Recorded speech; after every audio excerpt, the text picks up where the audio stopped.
Fala galerinha do 7º ano, sejam todos bem-vindos e bem-vindas para mais uma aula de geografia que está se iniciando nessa segunda-feira aí.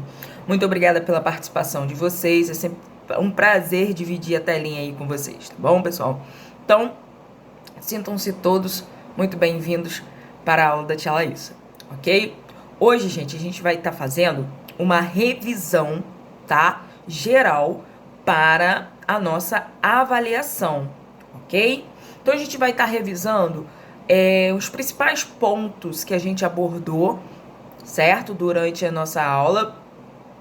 Lembrando que o conteúdo para avaliação do 7º ano, ou seja, o conteúdo para avaliação de vocês, é o capítulo 1, onde a gente vai estar trabalhando o Brasil no mundo, ok? Então, capítulo 1, o Brasil no mundo, será o conteúdo, tá? De vocês para a nossa avaliação. Bom, então a gente vai estar vendo, né? A gente viu, na verdade, ao longo de todo o capítulo, sobre, nós identificamos, né? A localização do Brasil em relação, né, às características mundiais, ou seja, a gente visualizou o nosso país de acordo com outros países, né?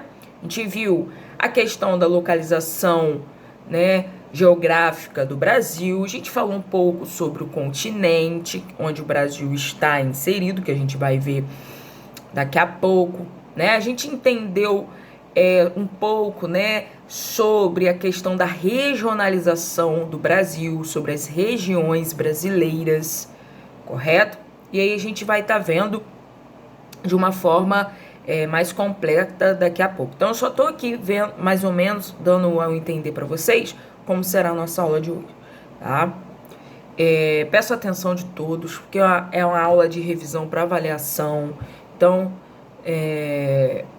fique atento aí, tá bom? Tenho certeza que todo mundo vai bem na avaliação, principalmente se tiver atentos à nossa revisão, beleza? Bom, a gente viu no início do capítulo 1 que o nosso Brasil, ele nem sempre, né, foi desse tamanho, desse formato, e que ao passo, né, do longo tempo da história, o nosso país, ele vai sendo modificado, vai sendo transformado, né, desde o período da colonização, ou seja, desde a chegada dos portugueses aqui no nosso território, o Brasil ele vai passar por diversas transformações, tá? Até chegar à configuração, ou seja, ao formato atual, a divisão regional que a gente conhece, que é imposto atualmente, ok? Um aspecto muito importante, galera, que a gente tem que saber sempre: o continente que o Brasil está localizado, né? O continente, pessoal, que o Brasil está localizado é o continente da América. Nós estamos na América, ok? Não podemos nos esquecer disso, que o Brasil faz parte do continente da América, tá?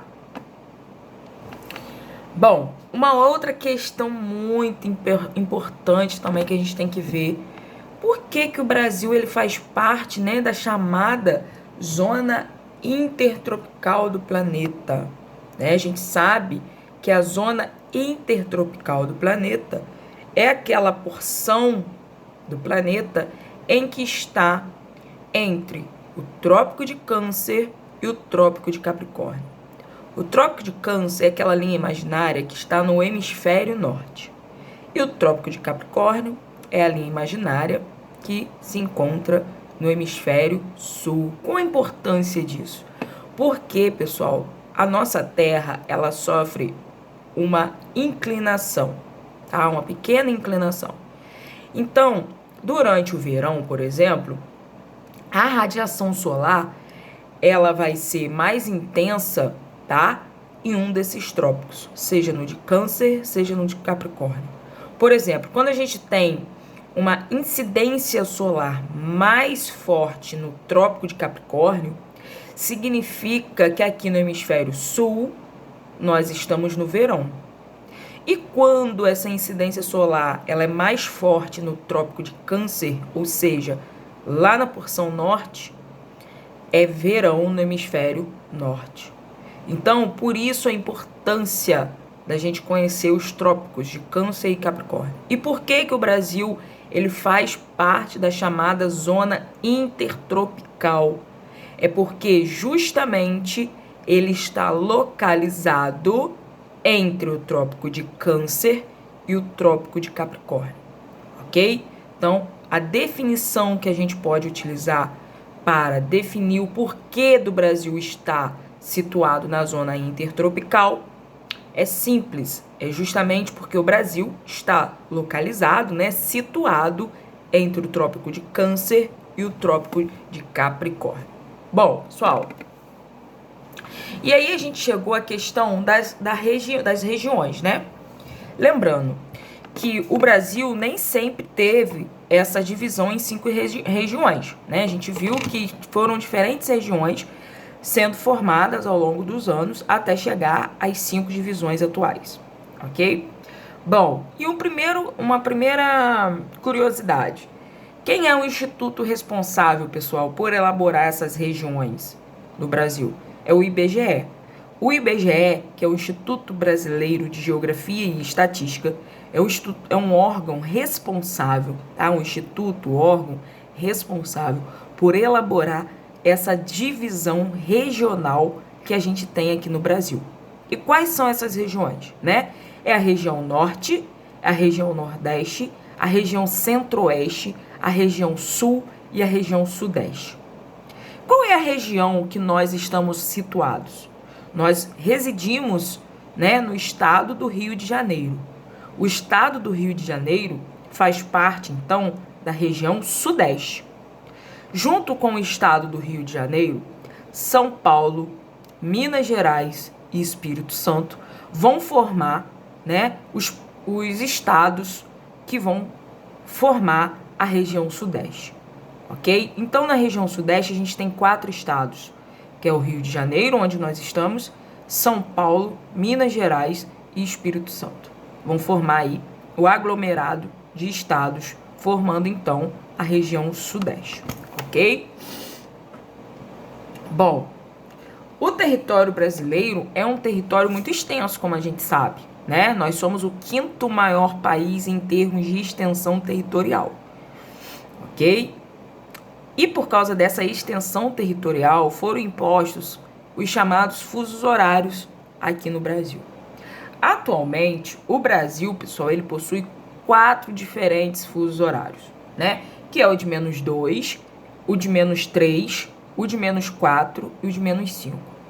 Quando a gente fala de fuso horário, né? -2 em relação a quem?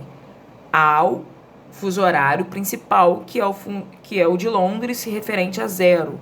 Né? Então, nós estamos, por exemplo, quando a gente está a -3 do horário de Londres, nós estamos a -3 horas do fuso horário central, que é o de Londres, ok?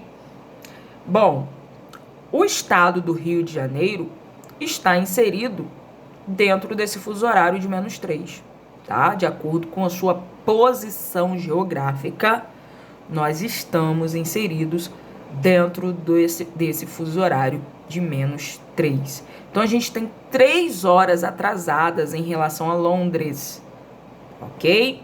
Por que 3 horas atrasadas? Porque quando a gente vai falar de fuso horário, quando a gente caminha no sentido leste, ou seja, no ponto cardeal para leste, a gente soma 1 hora. E quando a gente caminha no sentido oeste, a gente diminui essas horas, ok? Então, a gente está no sentido oeste, né, do fuso horário de 0 graus. Então, a gente tem que tirar horas. E aí, a gente está na posição de -3. Ok? Então, nós temos -3 fusos, ou seja, -3 horas em relação, tá, ao fuso horário de Londres. Bom, pessoal, a gente sabe também que além dessa regionalização imposta pelo IBGE, que a gente conhece as 5 regiões, O Brasil também tem as chamadas regiões geoeconômicas, tá? São 3 regiões geoeconômicas, beleza? Que é o Complexo Regional da Amazônia, Complexo Regional do Nordeste e o Complexo Regional Centro-Sul. Essas regiões, elas serão agrupadas justamente pela essa questão econômica, tá? E aí a gente tem 3 classificações dessas regiões. Complexo Regional da Amazônia, Complexo Regional do Nordeste e Complexo Regional do Centro-Sul, tá? Onde é que o estado do Rio de Janeiro faz parte, né? O estado do Rio de Janeiro, ele está fazendo parte, então, quando a gente fala de região geoeconômica, da região do complexo regional Centro-Sul, ok? Mas isso de acordo com a divisão geoeconômica, beleza? Não é aí mais a divisão imposta pelo IBGE, beleza? Pessoal, eu vou passar uma lista de atividades. Atenção, eu vou passar uma lista de exercícios, tá? Para vocês. Fiquem atentos ao sistema. Tia Laísa, precisa imprimir essa lista? Não precisa imprimir a lista. O que vocês vão fazer? Vocês vão abrir, né? Eu vou jogar em PDF para vocês no sistema, na plataforma. Vocês vão abrir essa folhinha, né? Aí no celular, no notebook, no computador de vocês. Vão copiar no caderno as perguntas e vão responder. Beleza? Essa será a nossa atividade do dia, tá bom? Obrigada pela participação de vocês e até a nossa próxima aula.